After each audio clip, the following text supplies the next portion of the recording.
Well, let's try and fit in a game of blitz chess. So 2063, good luck.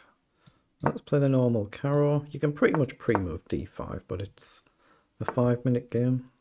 So we have the aggressive 2 knights. So let's take an e6.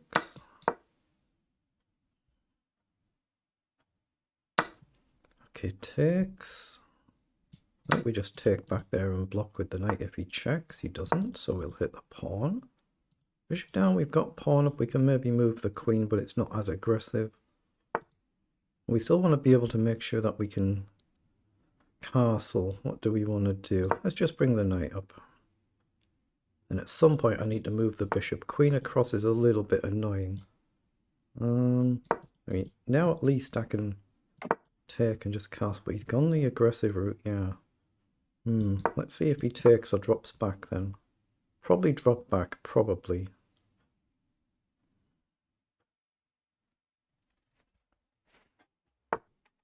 He has indeed dropped back, so I could go forward and knight across. Let's at least go do the forward bit, but it's very, very bold, this. Might be just plain bad, of course. Queen across with a long-term target is a bit of a problem. But I guess I'm committed to being kingside now, so I'm going to castle. Now, can I just sack these 2 pawns, or is that just stupid? So up, if knight takes, just up again looks alright, doesn't it? Let's just push the pawn. If you take, I'll just push on again. Oh, he does, okay. I mean, at any moment he could trade here, of course, and the knight might get active. Rook across looks like it's a potentially decent move here. If we can get the queen behind. If I come behind now, you do actually guard the knight, so I think I better spend a move kicking the bishop.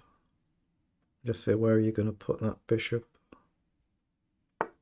Okay, goes back, but knight forward's a move, hit the pawn.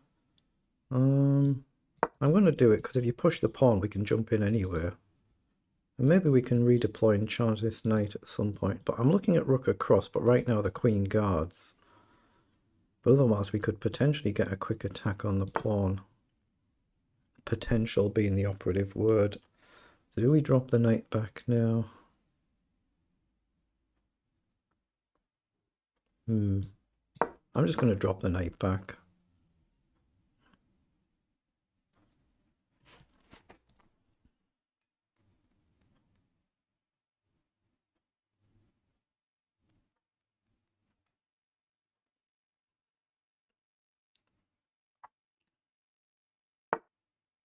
There he goes across, logical.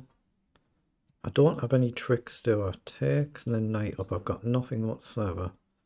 If I move the queen, he's just got takes, takes, takes. So I really have to move the rook.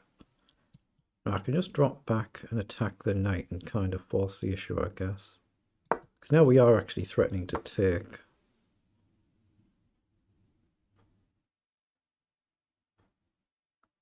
It feels like if we can simplify, we might be the quicker one to try and attack. It doesn't mean it's a good attack, but there's only 2 pawns in front of the white king.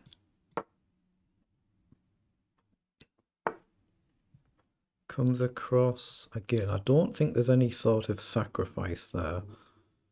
I'm just looking at the simple queen up. Or do I try and move the bishop? I think I'm happy to trade. But now I am threatening a move like rook across. So I guess I'll pre-move in case he takes, but... Oh, he hasn't, so he's allowed rook across. So what's the idea? Is he really going to play a4? But then just rook to a8, right? He's not got back rank check in one move. So if I play rook across, knight takes, takes. Has he got an inter move, knight down maybe? I can only play what I've seen, I don't see it, so I'm going to play rook across. a4, I think I've just got rook over again. That's what he's gone for. So I assume I just come across and go after the pawn. If he takes, he takes. He might have a better move, but I just couldn't see it.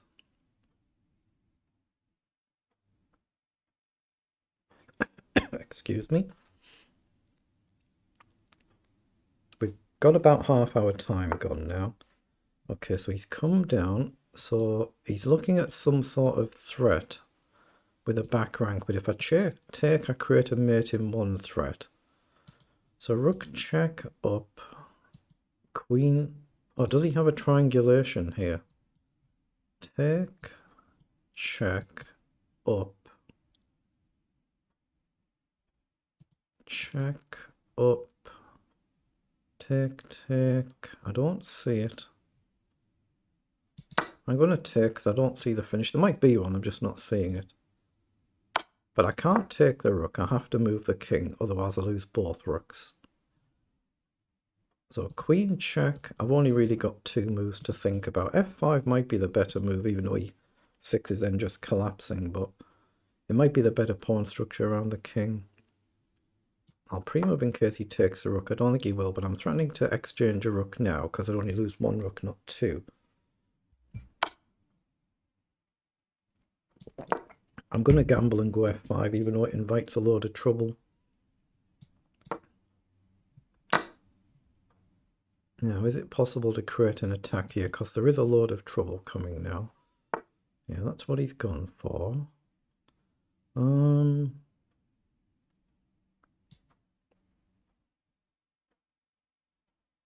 going to bring the rook across. We're very similar on the clock. Okay, we're up half a minute, but it's fairly similar. So he's played down, so we need to get our bishop out of the way now. Actually, no really good squares, so let's just drop all the way back, but everything's collapsing here. If I have to play a move like rook up, that's not good, but you've got queen across. Does he sack this to crash through? He might do. He might do that. Yeah, that's what he's gone for. So take, rook takes. What have I got? Queen up. Do I even push here, actually? Let's push the pawn up and just trade, but I don't want to simplify it too much with being up that tad bit on the clock. But I might not have any choice. This could actually be quite bad trading everything off. He's got the outside pawn. So let's go forward.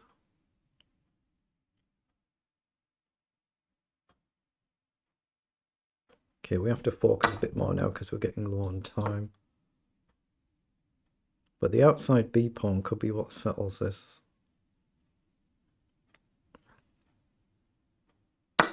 Okay, we hit the knight, we hit the pawn. Well, that's a blunder. He just missed that his knight was hanging. Now I've got bishop up to hit the pawn as well. He just missed that one move. Just one simple slip. That's very unlucky, isn't it? Okay, let's pause there and then put it through a review. Okay, we'll just import the game into Lichess. So we're doing the same review, comparing it with the same engine in exactly the same way as all of the games that we've done. So just import, request an analysis. And it'll just run. You can just tell it to run as soon as you actually import the game in anyway, but yeah, it's just a one move blunder, isn't it? But did we mess up earlier in the game? Let's find out. It was just simply a one move blunder at the end. He just forgot it was being attacked. But yeah, it's just basically flatline level there. It's basically flatline level. So we're black for this one. Just click the icon and flip the board. But yeah, we are going a bit wrong out of the opening. We're -2 just about. So we've messed up in the opening here. So what have we got? We've ended with 88% versus 80% accuracy, CPL 30 and 43. So out of the opening, it's very up and down, but in this position, we've messed up.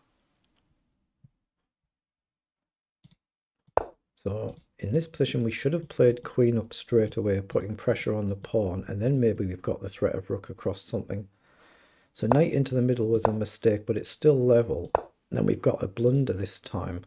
Just trying to get some of the pieces off the board, but queen a5, we missed it. This time it was an actual blunder.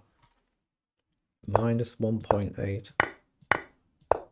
And in this position, apparently it was the best move just to trade the pieces off there, and white's actually better. And again, in that position, white should be trading. a4, it was best to bring the queen across rather than going straight rook a8. So it's basically level again. Then it just really comes down to one blunder. Yeah, we should have played g6 rather than the more bold f5. So it's a game of lots of mistakes, isn't it? So on another day, they all get punished, of course. And even in this position here, Should just drop the queen back instead of worrying about pushing the pawn. See, rook can't take here. Queen takes. I presume we just trade and grab the pawn here. And it just comes down to a simple one move blunder, and that's all it was. So unlucky to an opponent there.